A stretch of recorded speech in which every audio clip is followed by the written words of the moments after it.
आज अपन पढ़ने जा रहे हैं क्लास 12th जीव विज्ञान अध्याय 8 मानव स्वास्थ्य तथा रोग के अंतर्गत ड्रग और एल्कोहल कुप्रयोग। बच्चों, सर्वेक्षणों और आंकड़ों से पता चला है कि ड्रग और एल्कोहल का उपयोग विशेष रूप से नव युवकों में बढ़ रहा है। यह सचमुच चिंता का विषय है क्योंकि इसके अनेक दुष्परिणाम होते हैं।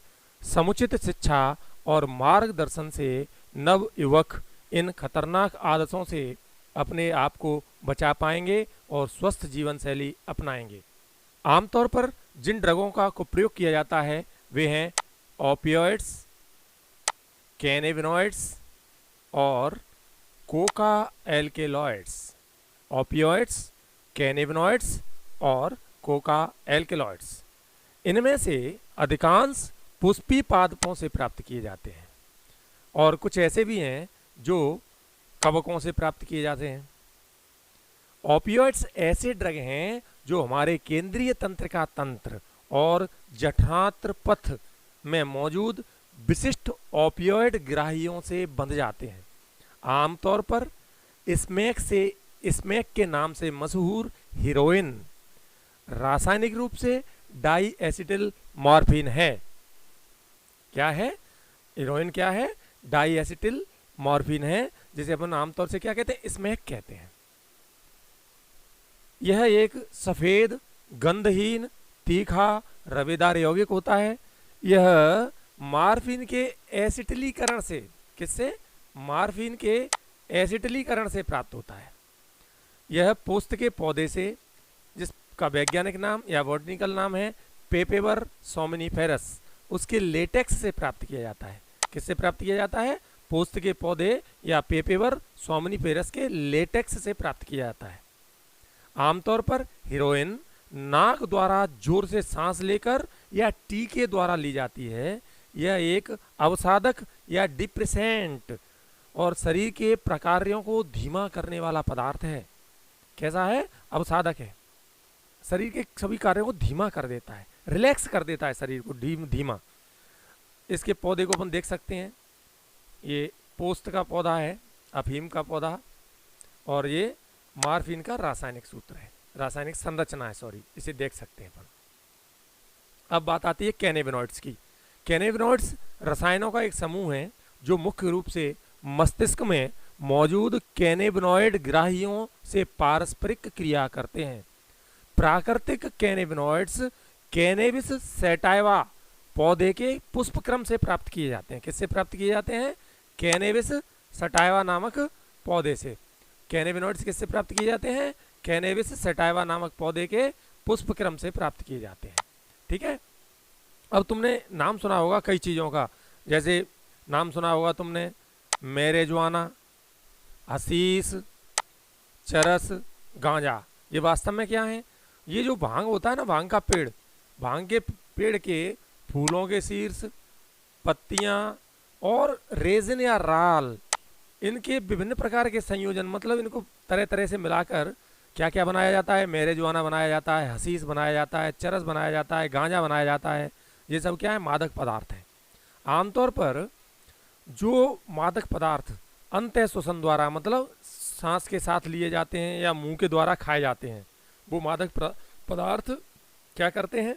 हमारे हृदय वाहिका तंत्र या कार्डियोवैस्कुलर सिस्टम को प्रभावित करते हैं, मतलब रुधिर परिवहन तंत्र से संबंधित अंगों को प्रभावित करते हैं।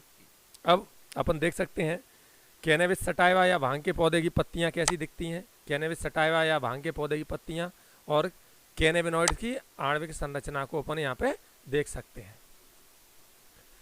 अब तीसरी चीज आती है, तीसरा जो पदार्थ लिए जाते हैं वो क्या है? कोका एल्केलॉइड या कोकिन कोका। ये जो है किससे प्राप्त होते हैं? एर्थ्रोसाइलम कोका। कौन सा पौधा है? एर्थ्रोसाइलम कोका। इस पौधे से प्राप्त किए जाते हैं। ये पौधा जो है मुख्य रूप से कहाँ का रहने वाला है या कहाँ पे प्राप्त किया जाता है? ये दक्षिण अमेरिका का मूल रूप से पौधा है।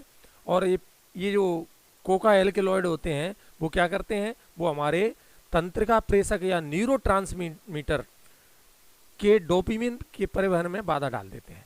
न्यूरोट्रांसमीटर डोपामिन के परिवहन में बाधा डाल देते हैं। याद रखना, ये तंत्रिका प्रेषक या न्यूरोट्रांसमीटर डोपामिन के परिवहन में बाधा डालते हैं।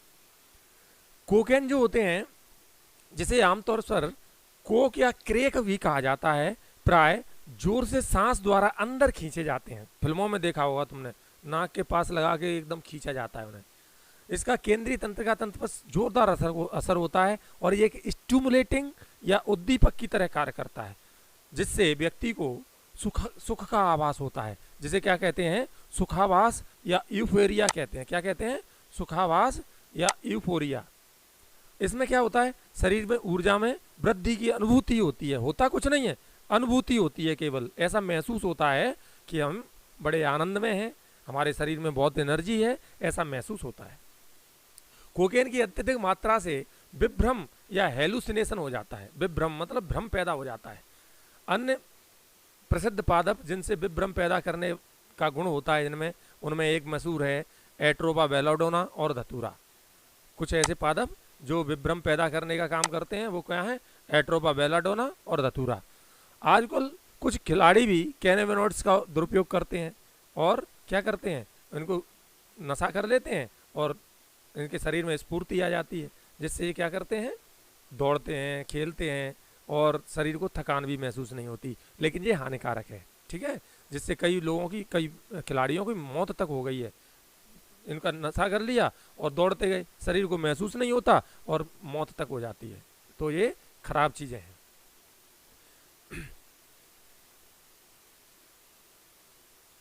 लेकिन इन विभ्रामक पदार्थों का उपयोग अच्छे कामों के लिए औषधियों के रूप में भी किया जाता है, जैसे बर्बिट्यूरेट, एम्फेटामिन और बेंजोडाइपेजिन। क्या क्या बताया मैंने? जैसे बर्बिट्यूरेट, एम्फेटामिन और बेंजोडाइजेपिन। क्या क्या है? बर्बिट्यूरेट, एम्फेटामिन और बेंजोडाइजेपिन। ये ऐसे ड्रग हैं या कई अन्य ड्रग हैं जो अवसाद या डिप्रेशन और अनिद्रा के रोगियों को दिए जाते हैं, ठीक है, जिससे उन्हें आराम मिलता है। लेकिन जब इनका औषधियों के अलावा उपयोग किया जाता है तो उसे अपन क्या कहते हैं, तो इनका कुप्रयोग कहा जाता है। मार्फिन एक बहुत प्रभावी शामक या सेडेटिव या पीड़ाहर है। शल्य क्रिया या सर्जरी के जो रोगी होते हैं, जिनकी सर्जरी होनी है, मतलब ऑपरेशन होना है, उनको इसका मार्फिन का इंजेक्शन दिया जाता है, जिससे उसको दर्द महसूस न हो। विभ्रमी गुण वाले अनेक पादपों के फलों, बीजों, इनका विश्व भर में लोक औषधियों के रूप में धार्मिक उत्सवों में और अनुष्ठानों में सैकड़ों वर्षों से उपयोग किया जा रहा है। जब ये औषधियाँ चिकित्सा के बजाय दूसरे उद्देश्य से ली जाती हैं या इतनी मात्रा में इतनी बार ली जाती हैं कि व्यक्ति को शारीरिक, शारीरिक और मनोवैज्ञानिक प्रकारों में गड़बड़ी पैदा कर दें, तो इन्हें कहते हैं ड्रगों का कुप्रयोग। धूम्रपान से इन तीव्र ड्रगों के सेवन का रास्ता खुल जाता है। तंबाकू का प्रयोग मानव लगभग 400 वर्षों से भी अधिक समय से करता आ रहा है। तंबाकू धूम्रपान के रूप में पिया जाता है, इसे चबाया भी जाता है, इसे सूंघा भी जाता है। तंबाकू में बहुत से रासायनिक पदार्थ होते हैं, जिनमें से एक एल्केलॉइड है जिसका नाम क्या है, निकोटिन। ये निकोटिन तंबाकू में बहुतायत में पाया जाता है। तो इसका जो सबसे ज़्यादा प्रभाव पड़ता है तंबाकू के सेवन का, वो निकोटिन के कारण पड़ता है। निकोटिन क्या क्या करता है, ये अपनी एड्रिनल ग्लैंड या अधिवृक्क ग्रंथियों को उद्दीपित कर देता है, जिससे एड्रिनलिन और नॉर एड्रिनलिन हार्मोन का स्राव बढ़ जाता है। और ये क्या करता है, ये रक्तचाप और हृदय स्पंदन की दर को बढ़ा देता है। धूम्रपान जो धूम्रपान है उसके कारण क्या क्या प्रभाव पड़ते हैं, धूम्रपान के कारण क्या क्या प्रभाव पड़ते हैं वो और जान लो। देखो, तंबाकू को धूम्रपान के रूप में लेने में या तंबाकू के रूप में तंबाकू के विभिन्न प्रकार से उपयोग करने से क्या क्या प्रभाव पड़ते हैं। फुफ्फुस मतलब फेफड़ों, मूत्राशय और गले के कैंसर। कहाँ का कैंसर? फेफड़ों का कैंसर, मूत्राशय का कैंसर और गले का कैंसर होने की संभावना रहती है। श्वसन शोथ या ब्रोंकाइटिस मतलब फेफड़ों के अंदर जो ब्रोंकाई होते हैं उन पर प्रभाव पड़ता है। वात स्फीति या एम्फीसीमा, हृदय रोग, जठर व्रण या गैस्ट्रिक अल्सर से संबंधित बीमारियों की संभावना रहती है। किसकी वजह से? तंबाकू के विविध प्रकार से उपयोग करने या धूम्रपान करने से। तंबाकू को चबाने से मुख के कोटर में कैंसर, मतलब मुंह का कैंसर होने का खतरा बढ़ जाता है। इससे रक्त में कार्बन मोनोऑक्साइड की मात्रा बढ़ जाती है और हीम आबद्ध ऑक्सीजन की सांद्रता घट जाती है, जिससे शरीर में ऑक्सीजन की कमी हो जाती है। धूम्रपान और तंबाकू चबाने के खतरे और इसकी लत पड़ जाने वाली प्रवृत्ति को देखते हुए युवा और वृद्ध दोनों को ही इसकी आदत से बचना चाहिए। केवल बचने से ही मतलब एक बार इसकी लत लग गई तो दिक्कत है, इसलिए बचना चाहिए। किसी भी लत से छुटकारा पाने के लिए परामर्श केंद्र या चिकित्सा सहायता भी आवश्यकता हो तो वो भी ली जा सकती है। पहले तो बचना चाहिए, यदि लत लग गई है तो इस प्रकार से चिकित्सा सहायता और परामर्श केंद्र का सहयोग करके बचा भी जा सकता है। अब बात आती है किशोरावस्था और ड्रग एल्कोहल के कुप्रयोग के बारे में। तो सबसे पहले जाने अपन किशोरावस्था होती क्या है। किशोरावस्था का अर्थ एक अवधि और एक प्रक्रिया दोनों से है। एक अवधि भी कहते हैं किशोरावस्था को और प्रक्रिया भी कहते हैं, जिसके दौरान क्या होता है, एक बालक समाज में अपनी प्रभावी सहभागिता के लिए अपनी वृत्ति और विश्वास के अनुसार परिपक्व होता है। मतलब बच्चा एडल्ट होने की ओर जा रहा है, न तो अभी बच्चा है ना एडल्ट है, एक प्रोसेस में है वो। उस समय वो एक समाज में अपनी स्थिति बनाना चाहता है। उस समय जो उम्र होती है वो आमतौर पर क्या होती है, 12 से 18 वर्ष। इस आयु को अपन ने क्या माना है, किशोरावस्था माना है। दूसरे शब्दों में किशोरावस्था बचपन और प्रौढ़ता को जोड़ने वाला पुल है। किशोरावस्था के साथ साथ बच्चों में अनेक जीव विज्ञान और व्यवहारात्मक परिवर्तन आते हैं। इस प्रकार किशोरावस्था किसी व्यक्ति का मानसिक और मनोवैज्ञानिक विकास का बहुत ही नाजुक समय होता है। इस समय मानसिक विकास भी होना है, मनोवैज्ञानिक विकास भी होना है और समाज में स्थिति भी बनानी है बच्चे को। और इस समय जो बच्चा होता है, जो किशोर होता है, वो जिज्ञासा और जोखिम उठाने और उत्तेजना के प्रति आकर्षण और प्रयोग करने की उसमें प्रबल इच्छा होती है। ऐसे सामान्य कारण हैं जो किशोरों को ड्रग तथा एल्कोहल के लिए अभिप्रेरित कर देते हैं। बच्चे की प्राकृतिक जिज्ञासा उसे प्रयोग के लिए अभिप्रेरित करती है। ड्रग और एल्कोहल के प्रभाव को फायदे के रूप में देखने से समस्या और भी जटिल हो जाती है। मतलब बच्चे को क्या लगता है कि एक तो जिज्ञासा होती है तो वो लेना शुरू करता है इन चीज़ों को, और जैसे ही उसने लगा कि इससे तो फायदा हो रहा है, बस यहाँ समस्या शुरू होती है। इस प्रकार ड्रग या एल्कोहल का पहली बार सेवन जिज्ञासा या प्रयोग करने के कारण होता है। मतलब किशोरावस्था में इन सब प्रवृत्तियों के होने की संभावना सबसे ज़्यादा रहती है। इस समय बच्चों को सबसे ज़्यादा सजग रहना है। लेकिन बाद में बच्चा इनका उपयोग समस्याओं का सामना करने से बचने के लिए करने लगता है। पिछले कुछ समय से शैक्षिक क्षेत्र में या परीक्षा में सबसे आगे रहने के दबाव से उत्पन्न तनाव ने भी किशोरों को एल्कोहल या ड्रगों को आजमाने के लिए फुसलाने में महत्वपूर्ण भूमिका निभाई है। मतलब बच्चों को ऐसा लगता है कि दबाव आ गया तो कुछ नशा कर लें, तो उनको ऐसा लगता है आराम मिलता है, लेकिन ऐसा होता नहीं है।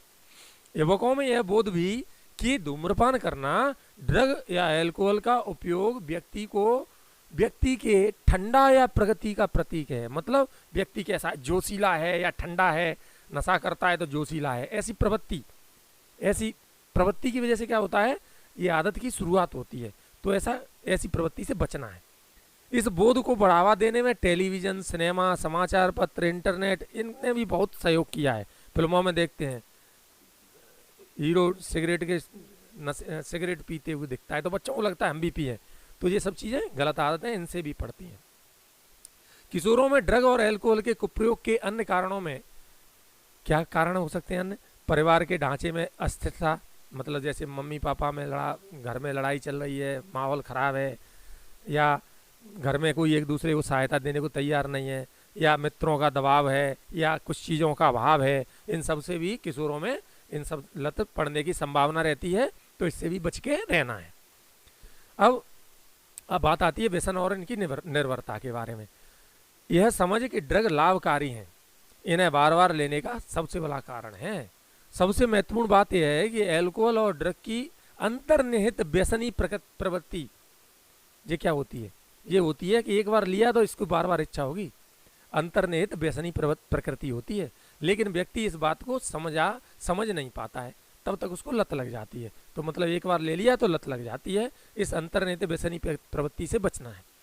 ड्रगों और एल्कोहलों के कुछ प्रभावों के प्रति लत एक मनोवैज्ञानिक आसक्ति है। ऐसा महसूस होना कि हमें सुख लग रहा है, अच्छा महसूस कर रहे हैं, एक अस्थायी भावना ऐसी होती है। ये मनोवैज्ञानिक आसक्ति है, ऐसा होता नहीं है। इस मनोवैज्ञानिक आसक्ति के कारण क्या होता है, व्यक्ति को उस समय ड्रग और एल्कोहल लेने के लिए प्रेरित करती है जबकि उनकी जरूरत नहीं होती। उनका इस्तेमाल आत्मघाती होता है, बचना ही है बस। ड्रग के बार बार उपयोग से हमारे शरीर में मौजूद ग्राहियों का साह स्तर बढ़ जाता है। मतलब एक बार अपन ने ली तो जो ग्राही हैं उसको महसूस करेंगे ज़्यादा, दूसरी बार लेंगे तो उसे कम महसूस करेंगे। इस प्रकार से धीरे धीरे क्या होगा कि जो हमारे रिसीवर हैं बॉडी के अंदर, उनको ग्रहण करने वाले हैं, उनकी उसके प्रति अनुक्रिया करने की क्षमता धीरे धीरे क्या होगी, कमजोर होती जाएगी। जिसके कारण क्या होगा, उन ड्रग की मात्रा बढ़ानी पड़ती है। जिससे क्या होगा, मात्रा बढ़ती जाएगी और अधिकाधिक मात्रा लेने की लत पड़ जाएगी। लेकिन एक बात बुद्धि में बिल्कुल अच्छी तरह स्पष्ट रूप से बिठा लेनी चाहिए कि इन ड्रगों को एक बार लेना भी व्यसन बन सकता है। इस प्रकार ड्रग और एल्कोहलों की व्यसनी शक्ति उन्हें इस्तेमाल करने वाले को एक दोषपूर्ण चक्र में घसीट लेती है।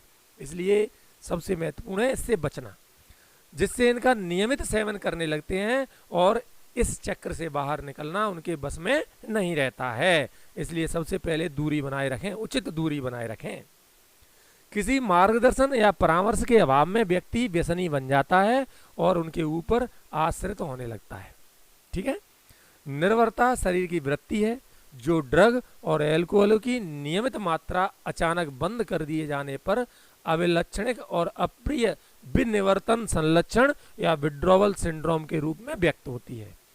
निर्भरता बढ़ गई, निर्भरता जब बढ़ जाती है तो क्या होता है, एक सिंड्रोम या संलक्षण दिखने लगते हैं, जिसे क्या कहते हैं, विनिवर्तन सिंड्रोम या विड्रॉवल सिंड्रोम। ये क्या होता है, इसमें क्या दिखता है, चिंता बढ़ जाती है, शरीर में कंपन होने लगता है, मिचलियाँ आने लगती हैं, मतलब मन खराब होने लगता है, उल्टी जैसी आती है, वॉमिटिंग जैसी, और शरीर में पसीना आने लगता है। और फिर से यदि ड्रग या एल्कोहल ले लिया जिसकी लत लगी हुई है तो शरीर को आराम मिलता है। ठीक है। तो ये क्या है, एक स्थिति है। इससे ये कब हो जाएगा, जब ज़्यादा उपयोग करने लगते हैं कोई तब। तो कुछ मामले ऐसे हैं जो विनिवर्तन संलक्षण के जो बहुत जब गंभीर हो जाता है तो बहुत खतरनाक हो जाता है, और ऐसी स्थिति में व्यक्ति को चिकित्सक की देखरेख में रहना पड़ सकता है। इतना खतरनाक हो सकता है कि उसे एडमिट होना पड़ सकता है। ठीक है। निर्भरता के कारण रोगी अपनी आवश्यकताओं की पूर्ति के लिए, पर्याप्त धन पाने के लिए तमाम सामाजिक मापदंडों को ताक पर रख देता है। मतलब चोरी करने लगेगा, डकैती डालने लगेगा, घर में लूटपाट करेगा, लोगों से लड़ेगा झगड़ेगा, ये सब समस्याएं पैदा हो जाती हैं।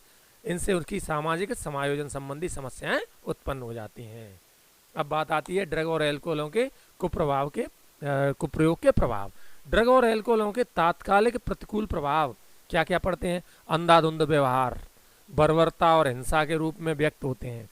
ड्रगों की अत्यधिक मात्रा से क्या होता है, श्वसनपात या रेस्पिरेटरी फेल्योर, हृदयपात या हार्ट फेल्योर, प्रमस्तिष्क रक्तस्राव या सेरिब्रल हेमरेज, जिसके कारण क्या हो जाएगा, मूर्छा या कोमा में व्यक्ति आ जाएगा और उसकी मृत्यु भी हो सकती है। ये क्या होते हैं, इनके प्रभाव हैं। ड्रगों का संयोजन या एल्कोहल के साथ उनके सेवन का आमतौर पर यह परिणाम अतिमात्रा होती है। युवाओं में ड्रग और एल्कोहल दुरुपयोग के सबसे सामान्य लक्षण क्या सामान्य लक्षण देखने को मिल सकते हैं। शैक्षणिक क्षेत्र में प्रदर्शन में कमी, बिना किसी स्पष्ट कारण के स्कूल या कॉलेज से अनुपस्थिति, व्यक्तिगत स्वच्छता के प्रति रुचि में कमी, विनिवर्तन, एकाकीपन, अवसाद, थकावट, आक्रमणशीलता और विद्रोही व्यवहार, परिवार और मित्रों से बिगड़ते संबंध, शौक की रुचि में कमी, सोने और खाने की आदतों में परिवर्तन, भूख और वजन में घट बढ़ आदि, इतने सब समस्याएं इसकी वजह से आ सकती हैं। ये प्रभाव हैं। अब बात आती है रोकथाम और नियंत्रण की। इनकी रोकथाम और नियंत्रण कैसे किया जाए। एक पुरानी कहावत है चिकित्सा से रोकथाम अच्छी। क्या कहावत है? चिकित्सा से रोकथाम अच्छी, चिकित्सा से रोकथाम अच्छी है। यहाँ पर पूरी तरह खरी बैठती है। यह भी सच है कि धूम्रपान, ड्रग या अल्कोहल के सेवन की आदतें पड़ने की संभावना छोटी उम्र में, ज़्यादातर किशोरावस्था के दौरान अधिक होती हैं। तो इस बात का ध्यान रखना है कि किशोरावस्था में यदि इन समस्याओं से कोई बच गया तो इन समस्याओं से बचने की संभावना सबसे ज़्यादा रहती है जीवन भर। यहाँ दिए गए कुछ उपाय किशोरों में अल्कोहल और ड्रग के कुप्रयोगों की रोकथाम तथा नियंत्रण में विशेष रूप से कारगर होंगे। सबसे पहला क्या उपाय हो सकता है? बालक को उसकी अवसीमा से अधिक करने के लिए अनावश्यक दबाव नहीं डालना चाहिए। इसका मतलब ये है कि घरों में क्या होता है, आमतौर पर एक बालक होता है या उसके समकक्ष के जो बालक होते हैं, घर वाले उसकी तुलना दूसरे बच्चों से करते हैं। अरे वो ऐसा पढ़ता है, तू ऐसा नहीं पढ़ता, वो इतना मेहनती है, तू इतना मेहनती नहीं है, या उसके इतने नंबर आए, तेरे नहीं आए। हाँ, कोशिश करनी चाहिए, कोशिश के लिए मना नहीं है, लेकिन परिणाम के प्रति हर किसी की क्षमता होती है। कोई 10 किलो वजन उठा सकता है तो कोई 20 किलो उठा सकता है, इसलिए इसका दबाव नहीं बनाना चाहिए। दूसरी है, समस्याओं और दबावों का सामना करने और निराशाओं तथा असफलताओं को जीवन का एक हिस्सा समझकर स्वीकार करने की शिक्षा एवं परामर्श बच्चों को दिया जाना चाहिए। बच्चों से ऐसा कहा जाना चाहिए कि जीवन में समस्याएं तो आती हैं, दबाव तो आते ही हैं, असफलता तो होती ही रहती हैं, ये सब जीवन के हिस्से हैं। सफलता, कभी सफलता भी मिलती है तो कभी असफलता भी मिलती है। तो जिस प्रकार से सफलता को स्वीकार करने की क्षमता हमारे अंदर हो, उसी प्रकार से असफलता को स्वीकार करने की क्षमता हमारे अंदर होनी चाहिए। इस प्रकार से बच्चों को का लालन पालन करना चाहिए, जिससे वो इन सब चीज़ों के लिए तैयार रहें। अब माता पिता और समकक्षियों से फौरन मदद लेनी चाहिए। मतलब बच्चों को यह चाहिए कि जब उन्हें ऐसा महसूस हो कि अंडर प्रेशर हैं, दबाव में आ रहे हैं, तो उन्हें अपने माता पिता से, घर वालों से, भाई बहन से और अपने गुरु या अध्यापकों से और अपने साथियों से उचित मार्गदर्शन जरूर लेना चाहिए, उनसे डिस्कस करना चाहिए समस्या के बारे में। अगला पॉइंट है संकट के संकेतों को देखना। ये क्या है? जैसे किसी बच्चे में हमने देखा कि डिप्रेशन में है, अवसाद में है, दबाव में है, तनाव में है, या वो अनरूटीन हो रहा है, वो जैसा नॉर्मल था वैसा नहीं दिख रहा है, तो ये क्या कहलाते हैं? ये संकट के संकेत कहलाते हैं। तो माता पिता और अध्यापकों को और उसके साथियों को इन संकेतों को देखते रहना चाहिए और उन पर ध्यान दें, उन्हें पहचानें और समय समय पर उसके अनुसार प्रतिक्रिया व्यक्त करें। साथ में मित्रों को चाहिए कि अगर उनके साथी कोई ड्रग या अल्कोहल या किसी प्रकार का धूम्रपान कर रहा है तो उस व्यक्ति के भले के लिए, किसके लिए? अपने साथी के भले के लिए उसके माता पिता और अध्यापकों को जरूर बताना चाहिए और आपस में मिलकर उस समस्या से निपटना चाहिए, उसे समझाइश देनी चाहिए। अगला है, जो व्यक्ति दुर्भाग्यवश मतलब धोखे से, मतलब अनजाने में किसी ड्रग या अल्कोहल या किसी नशे में फंस गए हैं, तो उनको इस दलदल से निकालने के लिए मनोवैज्ञानिक, मनोरोग विज्ञानियों, इनकी व्यवस्था है। कई व्यसन छुड़ाने वाले केंद्र हैं जिन्हें पुनर्स्थापना केंद्र भी कहा जाता है। इन सभी का सहयोग लिया जा सकता है। इन पुनर्स्थापना कार्यक्रमों में सहभागिता की जा सकती है और इन समस्याओं से पुनः बचकर एक सामान्य जीवन जिया जा सकता है। और इसके साथ ये चैप्टर होता है समाप्त।